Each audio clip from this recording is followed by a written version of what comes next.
are in our penultimate class. That's the one before last fancy talk.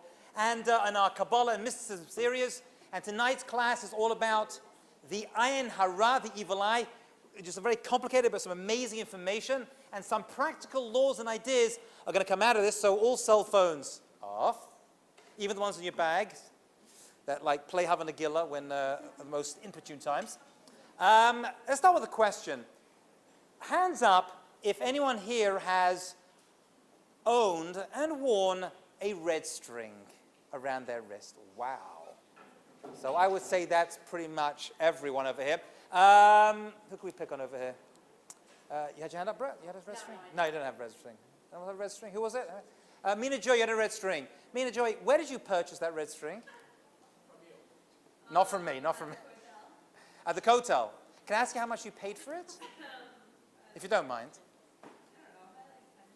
10 checks. All right. A piece of red string.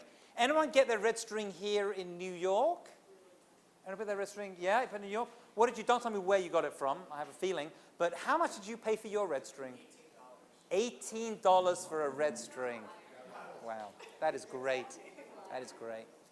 By the way, I always ask that question when I start this class because I'm in deep regret that the red string business I didn't get into. Because, I mean, come on.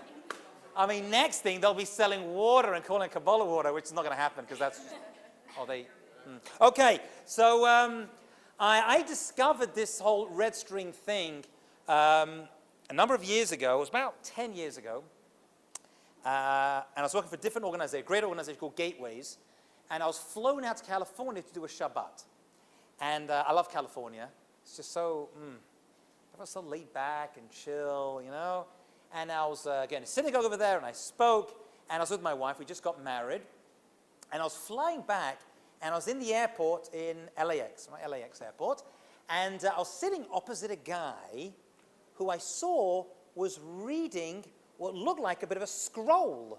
He had a scroll in his hand. Interesting. And I saw that he was wearing a yarmulke, and he actually had little peyot, little side locks, you know, same with jeans and a t-shirt. Not too unusual. And I see him sipping water every so often, which didn't occur to me till a little bit later. And you know me, I like to talk to people, so I get schmoozing with him, say, hey, how you doing? You know, Jewish guy in the airport, rabbi, get talking, make some friends, you know. And we're schmoozing, and I see he's got the red string on his hand. So I said, oh, where did he get that from? And he told me where he got it from. And we're talking about this and about Jewish thought. And then I couldn't help but notice that it had a big cross on a necklace around his neck, which isn't something you usually get to see with an individual who's wearing a yarmulke and little side locks, and reading a thing. So I said, excuse me, do you mind me asking you, it's a true story, you can ask my wife, so do you mind me asking you why you're wearing a cross? He says, oh, I'm not Jewish. I said, I'm sorry? He said, I'm not Jewish. So I said, what, you're, now I'm like, whoa, California? They're like, I didn't smoke anything, I promise you. I just went to enjoy the sun a little bit, and that was it. I walked on the grass, I didn't use it. I mean, I knew it was California, I well behaved. And I was sitting there, I was like, if you don't mind me, what religion are you then? What are you? Are you a Christian? Are you a Catholic? What's going on? And he says to me, I'm a Kabbalist. I said, but you're not Jewish. He goes, yeah, I'm not Jewish. I'm a Kabbalist. So I said, you read Hebrew? He says, no. I said, but you're reading a Hebrew text. He goes, no, I'm not reading it. I'm scanning it. I'm scanning it. Happens to be, there is a little bit of truth to that alone. There is an idea in Kabbalah that just looking at the Hebrew letters, as you read them, the letters themselves impact the soul. This is Kabbalah, obviously. There is an issue to that, but you've got to be able to read the letters. You can't just scan them and not be Jewish. It just kind of... so I got talking where he got the red string from, and I asked him along the way, how much did you pay for your red string? And he said $36. And at that point, he spat my Starbucks coffee all over it. I'm like, what? For a red string? And then opened up this whole world to me, and we were talking more, and then my wife dragged me away, about to miss the plane. I was like, no, I got more. He said, no. Yeah. She kidnapped me. And this is how I was introduced to this idea of red strings. So this evening, what I want to do is talk a little bit about why people wear red strings, possibly. And has everyone got those bracelets they buy as well now with a little eyeball on them? See those eyeball? Yeah. Oh, you got one, Mina Joy. You're into red strings. Timmy, look at that eyeball for a second. Yeah. Could you look at it? Does it look like a human eye? No, it doesn't, does it? What kind of eye does it look like?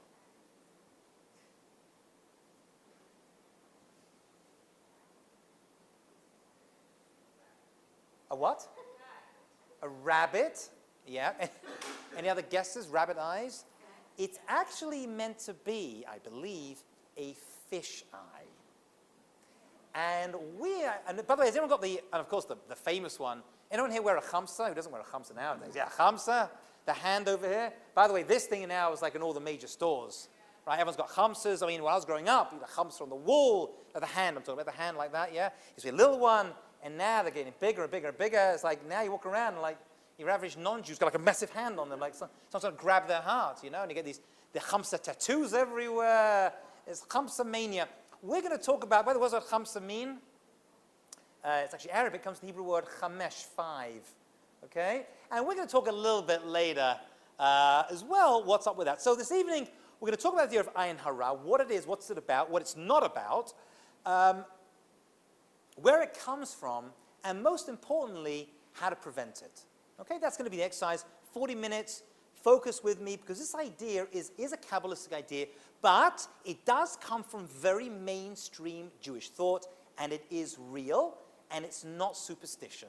It is firmly based in the Kabbalah. So mainstream is what I'm discussing this evening, and so applicable to everyday life, to be fair and honest, that it actually goes back to the Torah itself. And let's look at a few amazing stories that come out of the Bible, out of our holy Torah, that actually hint towards, and the commentators say are actually directly about, the idea of ayin hara. Ayin means eye, hara means bad. I don't know if we did a course last semester on lashon hara. Was that 2 semesters ago? Lashon was bad speech. Lashon hara. So that's affecting someone with bad speech.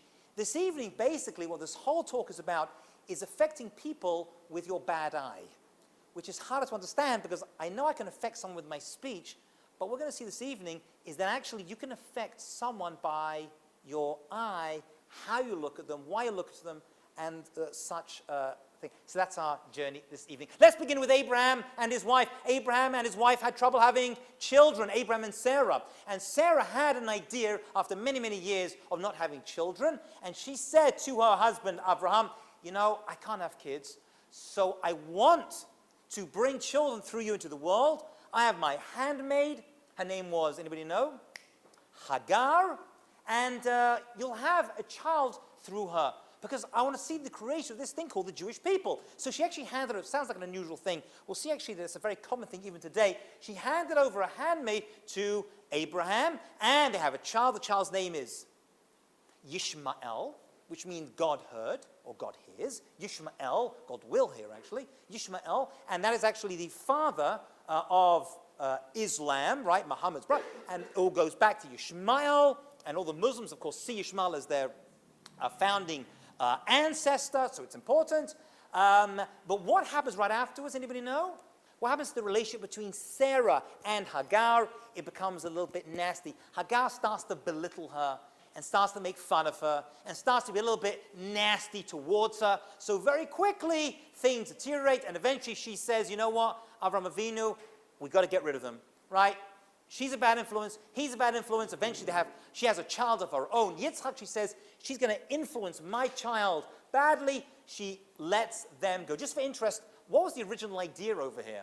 What was the original idea of having this child? So really what she was trying to do was actually create, I think, world's history first recorded case of surrogacy. Right? She says, you have the child, but I'll bring him up. And what happens in surrogacy, even to this day, many people say, I wanted to give up the child, but I couldn't. So that's really what happened over here. She eventually had her own child, thank God, that's Isaac, that's our forefather. Right? We all come from Avraham Avinu. Why I mention this story is because when she sends them away to start their own life, which they do, it says that her son Yishmael got very sick. got very sick. And Rashi, Rabbi Shlomo Yitzchaki, that's the person we mentioned a number of times. He lived born in Troy in France 1,000 years ago. He has a commentary that is not Kabbalistic, by the way. It's very straightforward, and he gives the basic understanding of what was happening. And he says, I'll tell you why this kid got sick. Because Sarah gave this boy Ayin Hara, the evil eye. And that's why he got sick. Let's jump a little bit forward in history. Jacob has 12 sons, remember? There's Reuven, Shimon, Levi, Hudi, Issachar, Zvulun, Dan, Naphtali, Gad, Asher, Yosef, and Binyamin. Joseph, his son, he of the Technicolor Dreamcoat, ended up being sold down into Egypt. Right? Remember the story? Yeah. And Jacob is still in Israel, and he says, oh, there's no food up here, we're all going to starve. So he sends down 10 of his sons, because Joseph is in Egypt and Benjamin home, sends these 10 sons down to Egypt to get food, because that's where the food was, because Joseph had made sure there was food. Get the story? Great. So he gives very unusual advice. He says, when you walk into Egypt, make sure you all walk in through different gates. Choose 10 different gates, just like Jerusalem has different gates to get in, right? So he says, spread yourselves around. Don't all arrive through one gate. Why would that be? Well, we're told that his sons were very, very handsome and charismatic people.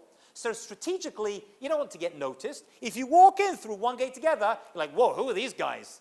Right, coming in, these big, strapping young Jewish men. Not the Jews nowadays, right? Big, like Israelis. Yeah, the Israeli Jews, right? The Israeli, they're coming in, right, they were Israeli Jews. They're coming into the land. You know what? They're going to stand out too much. That's one possible answer why he made them spread out. I'll tell you what Rashi says. Rashi and other commentators agree. Say, I'll tell you why. Because had they walked in through one gate together, people would have seen them and given them an Ayin Hara. There it is again. It doesn't explain what it is. It's like a given. I'll tell you another story. Many years, and by this next story, we're going to learn out actually a practical halacha, a practical Jewish law, which to this day we still hold by. Moses is told, Moshe Rabbeinu is told to take a census. Census means to count the Jewish people. Now this happens a number of times. It happens in America today. Right, every 10 years or so, we have a census. Why do they take a census? Why do they count the amount of people? Because you have to know how many libraries to build, how many schools to build, how many books to put inside the libraries. So we, the Jewish people, had the same issues. When we left Egypt, we had to know how many Jews there were, how many young children, right, how many families, so we could provide services, right? When they went to Israel, they did the same thing. Various kings would come forward and count them. There's a very unusual Jewish law that most people are not aware of. And that is, you're not allowed to count Jewish people. How, in the time of Moses and later, did they count Jewish people? Anyone know? Not to count Jewish people, yeah? They used half a shekel. Shekel's a coin. Half is half of that currency.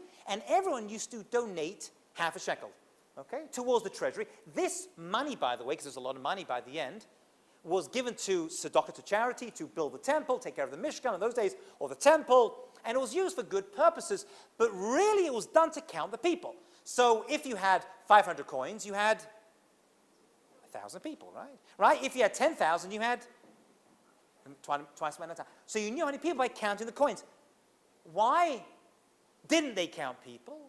And why to this day don't we count Jewish people directly with numbers? 1, 2, 3.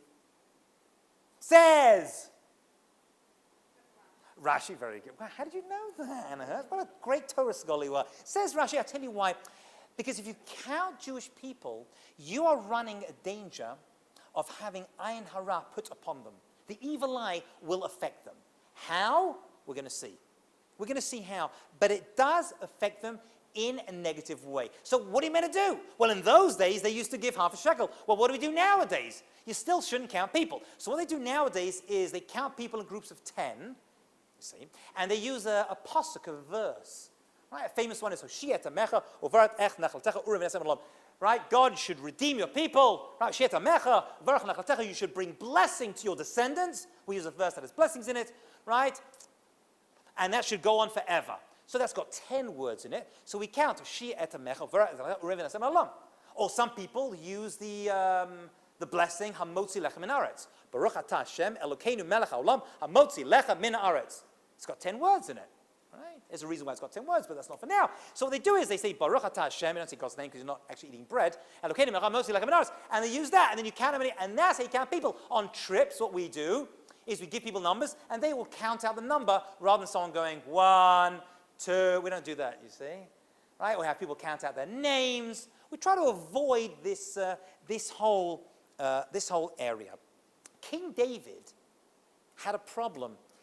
He, for some reason, either wasn't aware of this, which is unlikely, or forgot it, which is possible, because we're all human, and he actually had an episode, which is described in the Bible, where he actually has to count troops. You get an army, you have to know how many soldiers you have.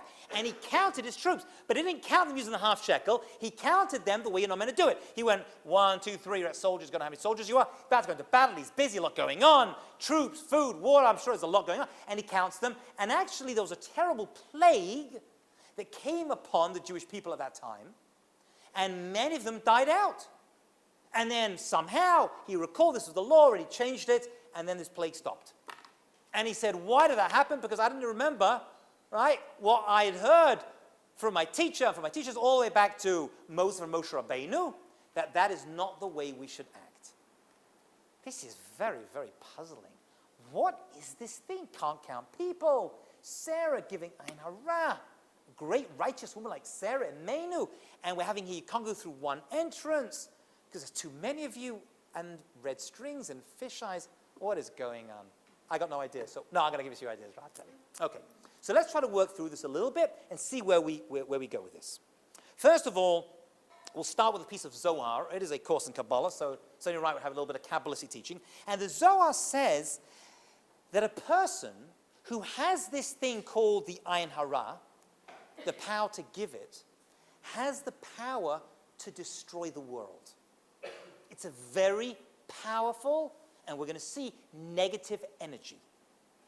It's something you don't want to mess with, and therefore warns the Zohar, if you know of such people, and when I describe how this thing works, you're going to start to see possibly people in your lives, or who've been part of your lives in the past, who may have had this. He says, people should be on guard against such individuals, not to mix too much with them. Stay away from them. That's what the Zohar says. Right? Stay away from such people who you think, okay, and you've got to be sure, I guess, have this power. And the Talmud tells the following story about someone called Rava. Rava is one of the famous commentators in the Talmud. And it says that Rava had a certain power, which I don't have, and I've never met someone who does, I don't think. But he used to be able to walk into a cemetery, and somehow he was able to be near the corpse, right, of the deceased, and he would have the ability to know what caused their death.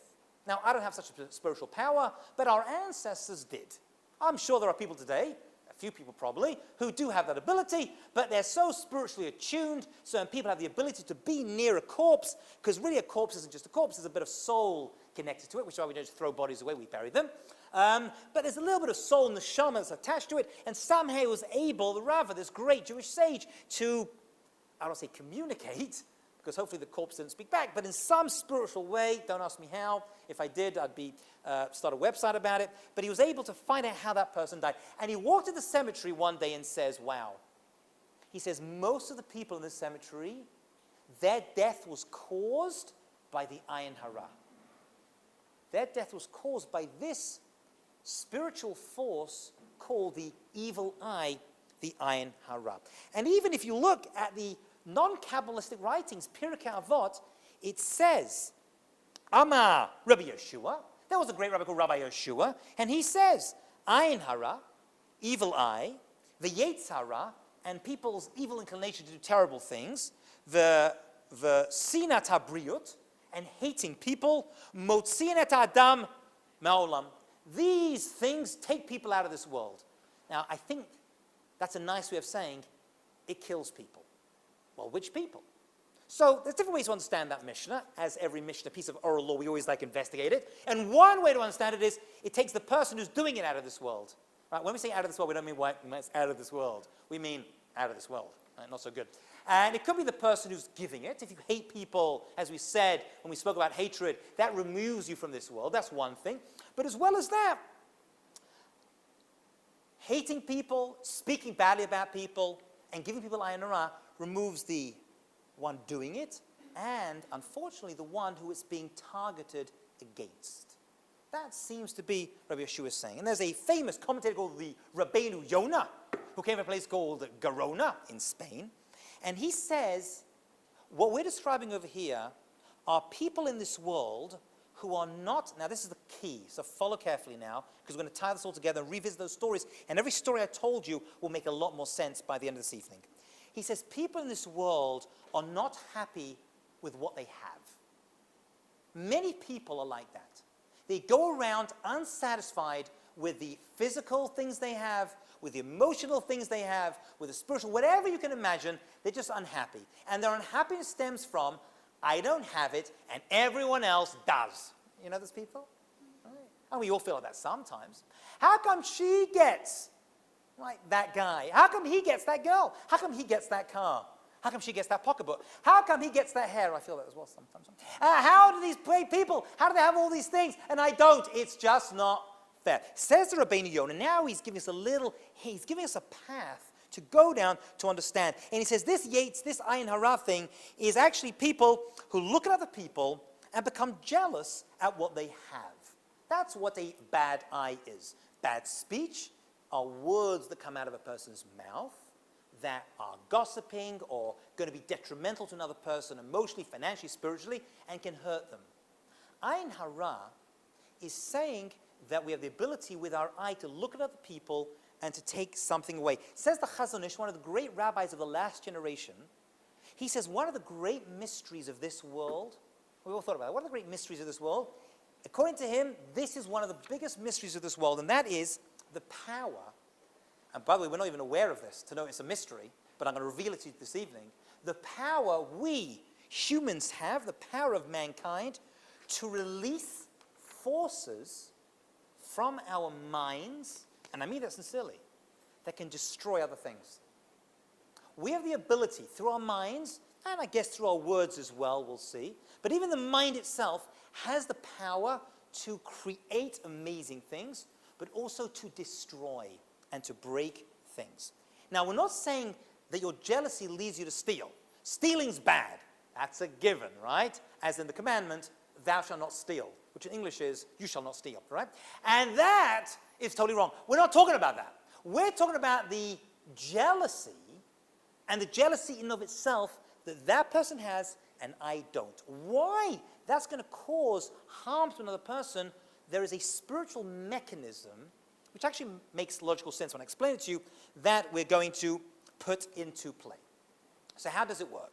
Well, this whole ayin hara thing comes down to one topic, which we're going to bring from left field. Whoop, here it comes. And we're going to apply it over here, and we're going to see how it really works together hand in hand. And the topic I want to discuss for just a couple of moments is the topic of prayer. Prayer. You may have noticed that we Jews pray, you see. And when we pray, there's a lot with prayer. We pray to help us understand, help us to communicate. Any relationship has to be a two-way relationship, right? All relationships, which are real relationships, are two ways. If it's only one way, it's a dictatorship, not a relationship, right? So when we study Torah, that's God speaking to us. And when we pray, that's us speaking to God. So there's two-way communication that we have with God in the spiritual world. Okay, so that's all well and good. Now, let me ask you this. If I were to say, oh, God, I got this job interview in a few days. Could you please make sure I get this job? Is that a good thing to do or a bad thing to do? It's not a trick question. When you pray to God to ask for something for yourself, I got a job interview, right? God, I can't stand being single, and all the guys in the city, the Jewish ones especially, are completely crazy. Could you find one normal Jewish guy? People pray this to me. I'm like, don't pray to me. You've got to pray to God for that one, because even I'm completely stuck on that one, you know what I'm saying? The one normal Jewish guy who's going to be nice and respectful and actually pay. Where's that? Is he somewhere? He's got to be somewhere. He's under a rock somewhere. I'll go. I'll travel. Upper West Side, Lower East Side. Tell me where to go. Tell me. Now that is a prayer. And actually, if you're interested to know, it's actually a positive mitzvah. It's a very good thing to do. You should do it. Now, let's say, for some reason, we'll give the example that it reminds me of the joke, you know the joke of the guy who's driving around and he has a job interview at like 9 a.m. in Wall Street, and he cannot find a parking spot. Cannot find anywhere to park. All the lots are filled, nothing, and he's driving and everything. He's like, God, please help me find a parking. If you let me find a parking spot, I promise I'll be a good person. No more Lashon Hara, no more bacon burgers. I'm done. I'm good. Right, please.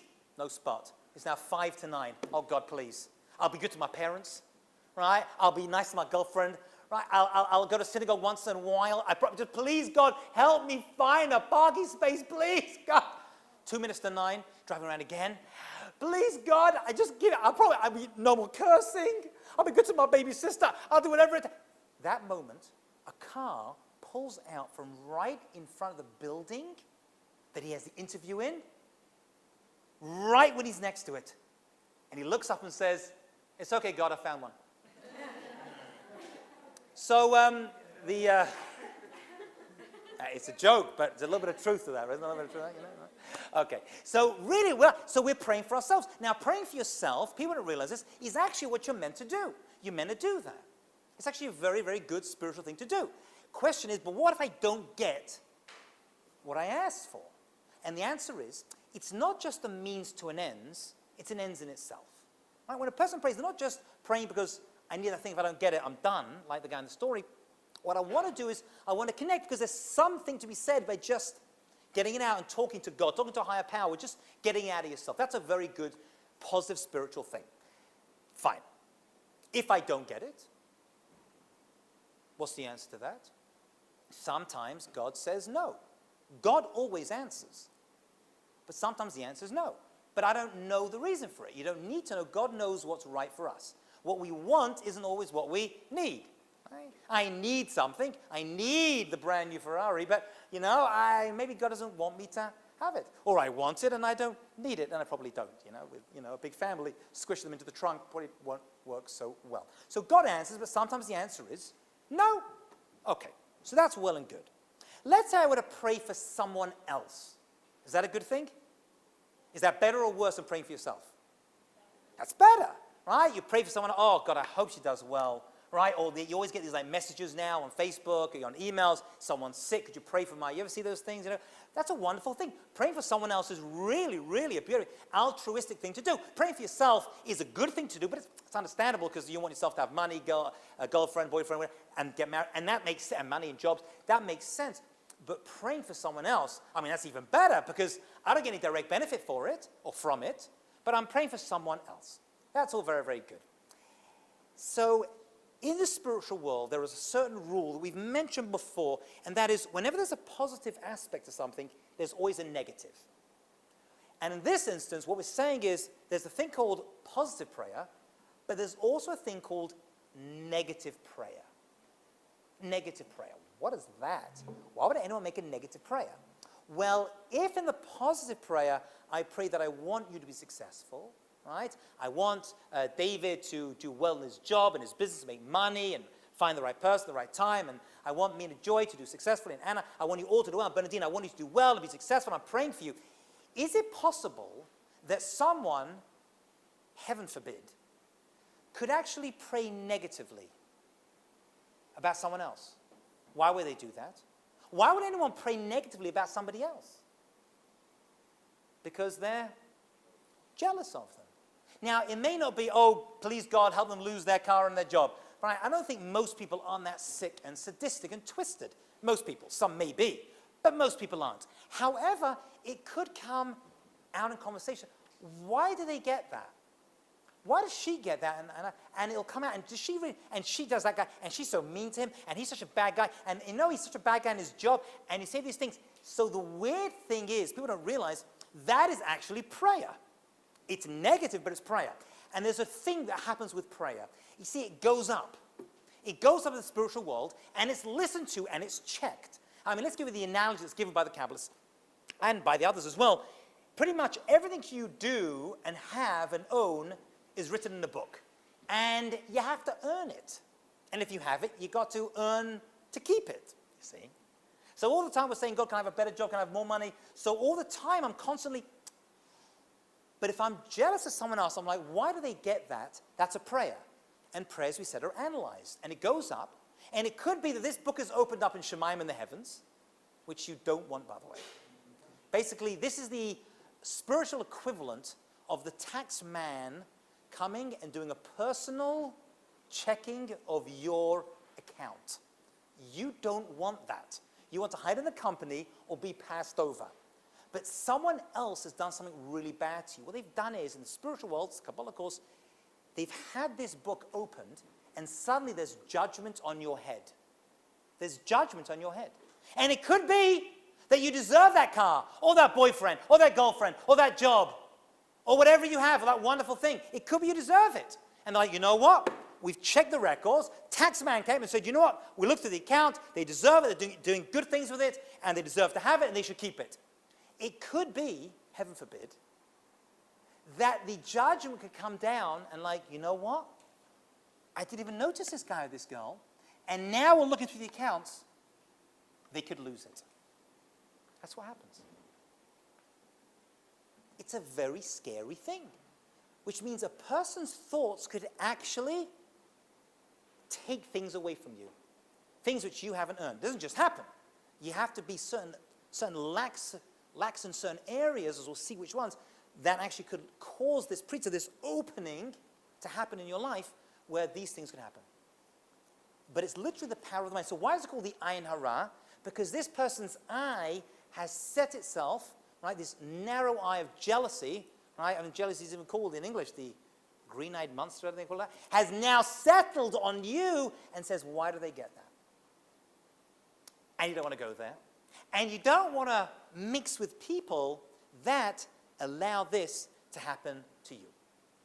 So how do you prevent it? Well, one thing is you choose friends and you hang around with people who are good and only want good for you. What's the opposite of Ayin Hara? Ayin Tov, a good eye. You want to be around people and associate with people who are happy for you. You know, we all get jealous once in a while, but generally speaking, they're happy if you get a job, they're happy if you get a promotion, they're happy if you're going to get married, and they're in good spirits. And you want to surround yourself with people who, I guess in the modern equivalent, I'll say, just have a good energy about them. You know what I'm talking about? I can't define it for you. If you understand what I'm saying, you understand what I'm saying. But we are expected to surround ourselves with good people. This is a very important Jewish principle I'm sharing here. It's not my idea. We want to be around people who have good energy, who are happy for us. And some people, I mean, everyone comes up to me at one point, and many people say to me, so I've got this friend, they're just so negative, but I'm there, I want to help them, I want to be there for them, and they're always just bringing me down. That feeling of bringing you down is not a good thing. I mean, you can be friendly towards them, but you probably shouldn't be their friend. It's okay. They'll find other people to torture. Don't worry about them. Right? They'll find in our social life to drive people crazy. That's not your concern. That's number one. Number two is, it's okay in Judaism to have a lot of good things. It's okay. It's okay to have a great house. It's okay to have a great car. It's okay to make a lot of money. We don't look down upon those things. I'm being very serious. But here's the exception. It doesn't have to be the best, and you don't have to flaunt it. Don't push it into people's faces. If God has given you blessing, you should be grateful for it. And we are the people who have gratitude. And if God gave you the blessing of a great spouse or a great house or a great life, that's good. Use it for the good. Use it to help others. Right? Use the money, the time, whatever you have, the brain ability you have, use to help others. That's a good thing. But don't flaunt it. My wife always summarizes it so much. My wife is very good at, God bless her, summarizing it. She says, you could be attractive, but you shouldn't be attracting. Yeah, it's a subtle difference. You could be attractive, but you shouldn't be too attracting. Don't open the door so that everyone looks. Now, truthfully, it depends where you live. Some people, right, having, I don't know, let's use houses, okay? A 6,000 square foot house, yep, that's the norm, right? You go to the Hamptons, everyone's like that. So what do you say? So fine, right? But if you live in an area where people are 2,000, to build that massive big fat house, right, and everyone sees it and puts an eye on it, that may not be the best thing. Listen, some people do, right? And they do very, very well. But usually you'll see those people will use their things, hopefully, for the good. For the good. So it doesn't have to be the best car. It doesn't have to be the best. You just kind of no other better way to say it. You want to fly under the radar. Okay. Now, everyone here already does. I know we all do. We're wonderful people. Everyone's very modest because those are people you choose for our trips. But there's people out there who aren't like that. They're in your face all the time. And what I want to tell you this evening is that's a dangerous game to play. You want to keep it down. Let's talk a little bit about fish. What has fish got to do with this? Have you ever been a cab in Israel, got a taxi in Israel? There's certain things that many taxis always have. Yeah? First of all, the taxi driver, no matter how irreligious he is, will always have a yarmulke in his glove compartment. I don't know why. Right? But I sit in a cab, and I attract people like this. People get attracted to me, or I attract them. I'm in the cab, and I'm schmoozing. They say, what do you do? I'm like, Ani Rav. I'm a Rav in New York. In New York, that's Hebrew. And he's like, oh, very good. And they always tell me about my grandfather was religious. I'm not so much, but look, and he opens up the glass, and out comes a little yarmulke, like folds it down the middle, like from some bar mitzvah he went to. I have this, and he puts on his spiky, oiled up hair, like hovering up in the air, like half a foot. You know, it's like, oh, yes, this is mine. And so that's one thing they have. They're holy people. And I mean that. And then he has certain things dangling down from the mirror. What's he got hanging there? So he'll have a chamsa, like waving over that. And he even sees out the window with that big thing, like, swishing in front of it's like a windshield wiper, like, And he'll have that. And then he has a little bit of string, red string. Obviously, he paid some very angry woman near the kotel some money for, you met that lady. And, he walked around Kever Rachel 4,000 times. Which is irrelevant. And he'll have a little fish. Little fish. Ever seen this fish hanging down? Have you seen the symbol? Now, I've told you, you may notice it. And many people have necklaces or bracelets. Well, the fish thing does actually go back. So let's talk a little bit about fish and see what they have to do. Let's go back to Jacob. Now, Jacob, remember, we had a son called Joseph. And Joseph lived in Egypt for a lot of his life. And there's something that most people do not know about Joseph.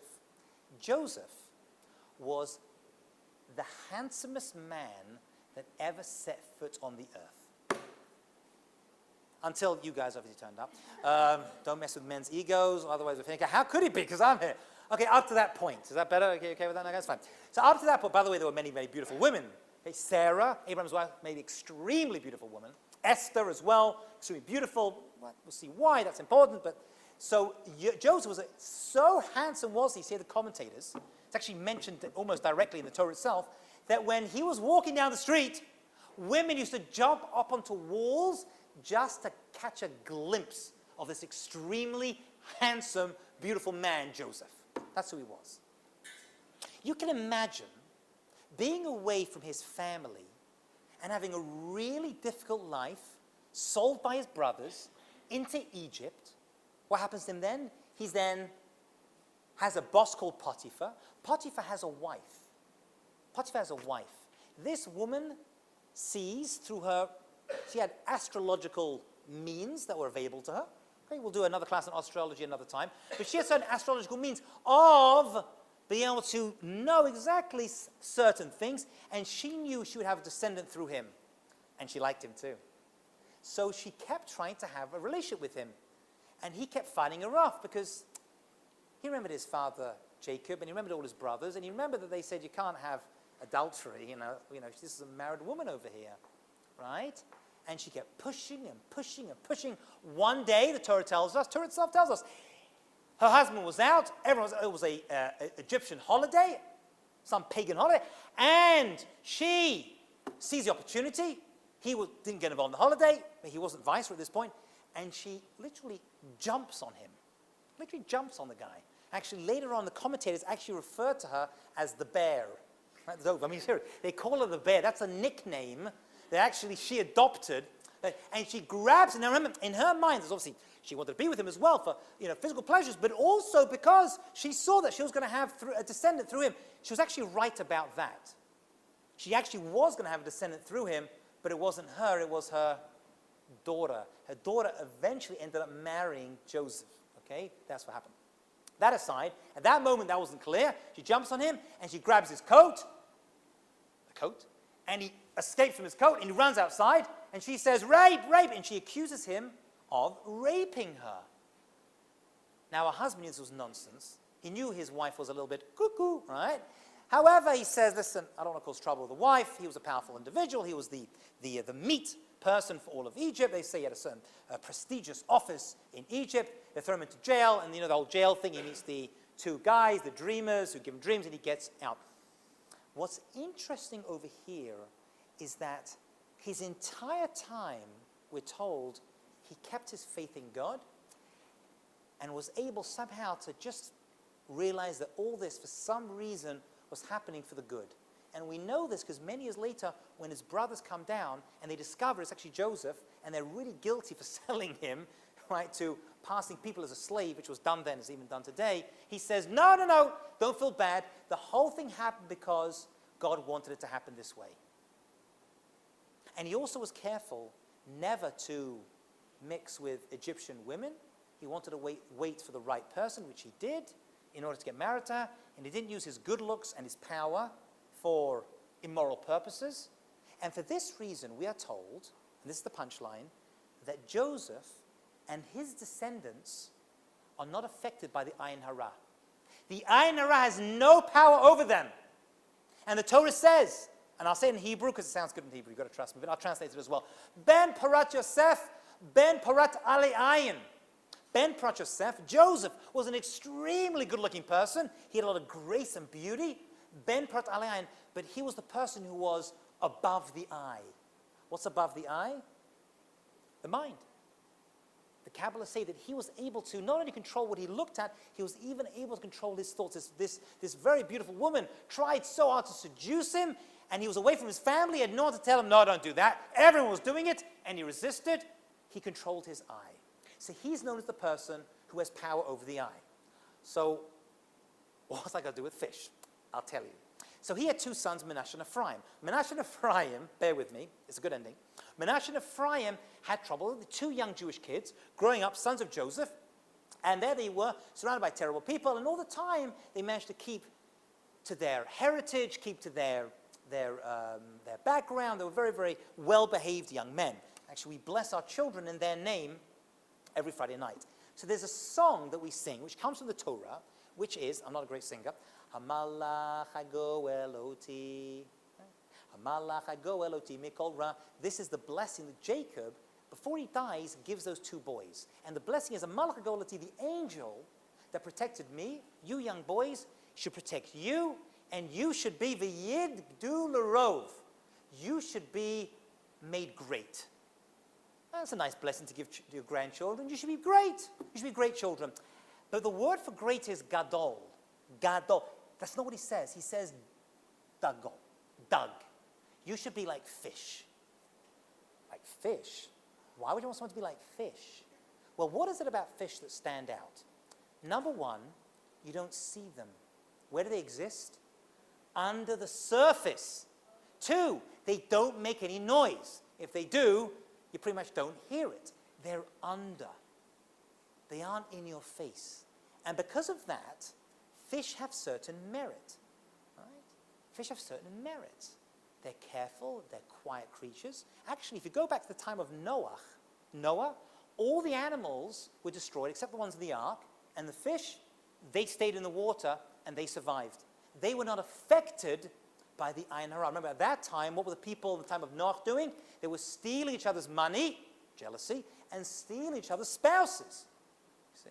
So they were surrounded by this. But the fish, they were under the water, as it were. They kept out of it. They weren't defiled. They were in their own little world. Says Jacob, you, Menashe and Ephraim, and all Jews that come afterwards, be like fish. What's that?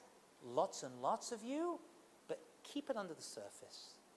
Don't look at other people. Right? Maybe why fish actually don't have eyelids. Right? Don't make yourself so out there. Don't everyone see you. If you have blessing in your life and you're expanded, keep it down. Let's go back to those stories in the Torah. That's why Abraham, Sarah, Hagar. Hagar promised Sarah something. And then she was in her face. Oh, I got a son and you haven't. You're the barren one and I have the kid. That's what she was doing to her. Sarah got jealous. Sarah's a very powerful spiritual person. You don't want to mess. She was affected by that, as was her son. Later on, we see that Jacob sends his sons through different gates. Don't let these people see you together. Because if they see you together, They're going to get jealous, they'll put the iron around you, and your whole mission will fail. Moses is told, count people in an unusual way, not directly. Because if you turn around and say, wow, look how many Jews we are. Check us out, man. 1 and 2. Shh, don't mention it. Keep it under the surface. It doesn't have to be in everyone's face. You know something amazing thing I'll tell you? You know the first luchot, the first time that we received the Ten Commandments, yeah, Har Sinai, we just had Shavuot a few days ago. It was an amazing affair. If you read the Torah, right, in the book of Exodus, chapter 20, the description, there was lightning, and there was smoke, and there was fire, and it was a very thunder and lightning, and a beautiful event, and God's voice filled the whole world. Amazing. What happened to those luchot? Moses came down 40 days later, and he smashed them. So we had to get another pair. We had to give them in and get an exchange, you know. So we actually gave in a receipt, and we had to get another pair a number of times later. Happened on Yom Kippur at the end of the year, and we got to. Does anyone know about the second giving of the luchot, the new unbroken ones that we got to keep? Not too much written about it. That's why we got to keep them. It was nice and quiet. They say that the first time the other nations saw it, and they were jealous. And their jealousy actually destroyed the first tablets. But the second time, not everyone has to know. Keep it down. Doesn't mean you can't celebrate.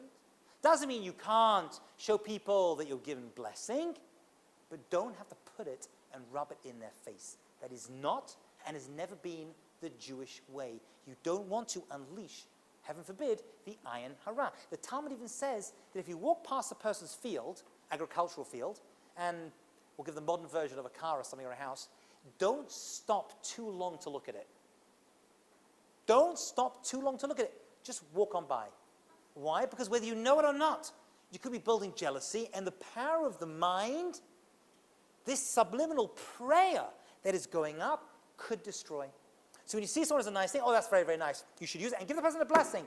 You should use it in good health. You should use it well and keep going. That's the way we do it. We don't want to invoke jealousy in ourselves, although it's a natural trait. Okay? What has this got to do with red strings? Red strings. So I dug deep, and I dug deeper and deeper, and I looked around, I asked around, I looked in various books, and I could not find any direct source that says, sorry to ruin this for everyone over here, red strings are okay to wear. Happens to be that there is one commentator that says, because this goes back, that red strings should not be worn, right, because it is the derech of the Amorites, certain nations that used to do things superstitiously, and we shouldn't do that. We're not into superstition. Okay, happens to be that that ends not becoming law, right? It's not actual law. So in the end, if a person wears one, you know, I don't think it's a prohibition, right? Thou shalt not, but probably not, you know. I did find something very interesting. Actually, I didn't find it. My wife did. God bless her. And I found it in a Jewish law book on pregnancy. Right? We actually have laws on pregnancy and birth. Okay? And in this book goes through all the different laws of pregnancy and birth and how it works and all the whole thing. And bringing up children. Inside there was a footnote written in Hebrew at the bottom, which my wife showed me. And this footnote does say the following. So this you can take, and this comes from a very good source, and this editor would not have mentioned it unless it didn't have real basis in Jewish thought and Kabbalah. And it says that when a woman is pregnant, there is a custom. Now, it's not a custom. It's called an Indian. Let me just explain this to you 1 second. There's something called Jewish law, halacha. Halacha, we got to do. But that's Jewish law. Then there's a thing called minhag, which is custom, which some people have to do, right, if that's their custom. And some people who don't make it their custom don't have to do, right? It's just you don't make it their custom. For example, I don't know, the famous one, Sephardim, right, will eat rice on Passover. It is not chametz. Actually, everyone agrees it's not chametz. It's not leavened grain. We do it, right? That's our minhag, right? No one can turn around and say, oh, you can't eat that, right? That's chametz. It ain't chametz. It's not leavened. It's not a grain, okay? However, well, it's a rice grain, but it's not a grain of the usual varieties, and therefore we do it. So that's our minhag. Okay, so for me, I can eat it. Person who's Ashkenazi probably shouldn't eat rice on Passover. That's called a minhag. Okay, so minhags are kind of like, depends where you're from, your community, who you're hanging out with, and various other things, and depend on a lot of things. Okay, and it's kind of, take it or leave it. But there's this third category, which is called Inyan. And I don't know, the best way to describe it is, it's something we do, or it's something we just don't do. Okay? It's something we do, or something we don't do. You know, we just don't do that. Or, you know what, it's an Inyan. It's a good thing to do. Why? Is it law? Nope. Is it minhag? Nope. It's just an Inyan. Right? It's mentioned in some sources, usually Kabbalistic, okay? And according to Kabbalah, we don't do it. Or we do it. So it's an Inyan. It's not a custom, it's not a law. It's a thing that women who are pregnant wear rubies. And rubies are usually red, right? Yeah, right. Wear rubies. My wife loves this particular Inyan. She's very careful and made her parents buy her a nice big pair of diamond ruby earrings, which I think they pass around the family.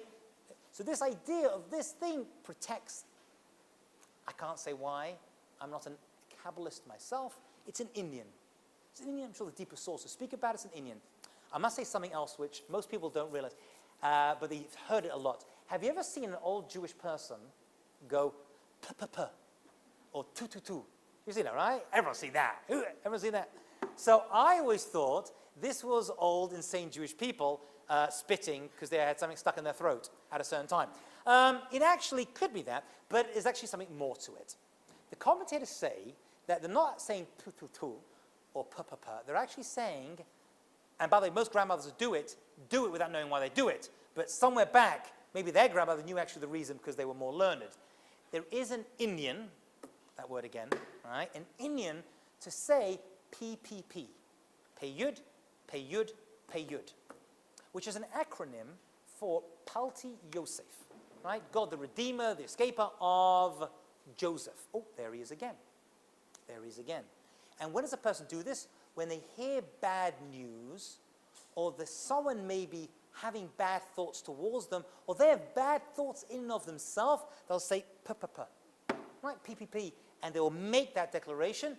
And what that's meant to be, or people will say bli ayin hara, right, bli ayin hara, bli ayin hara, have you heard that before? Or kanein hara. Right? Kanein hara, have you heard that before? It's actually kain ayin hara, without ayin hara. That's actually what you're saying. It's Yiddish, right?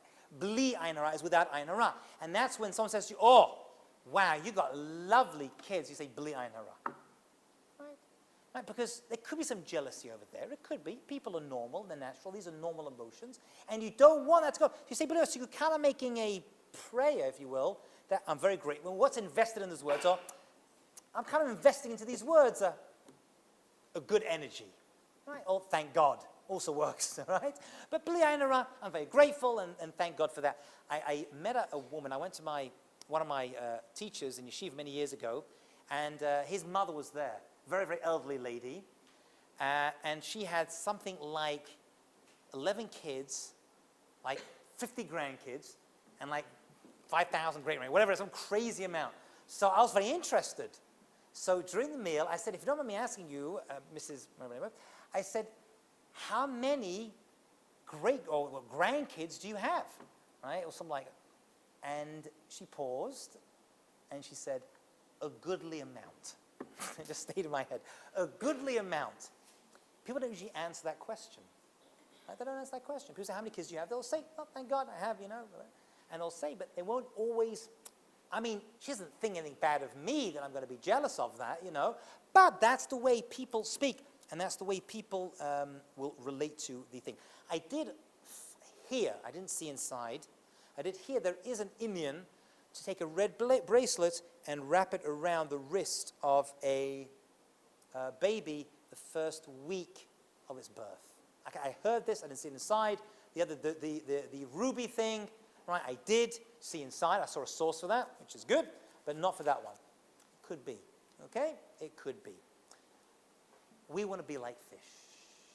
We don't want it in people's faces.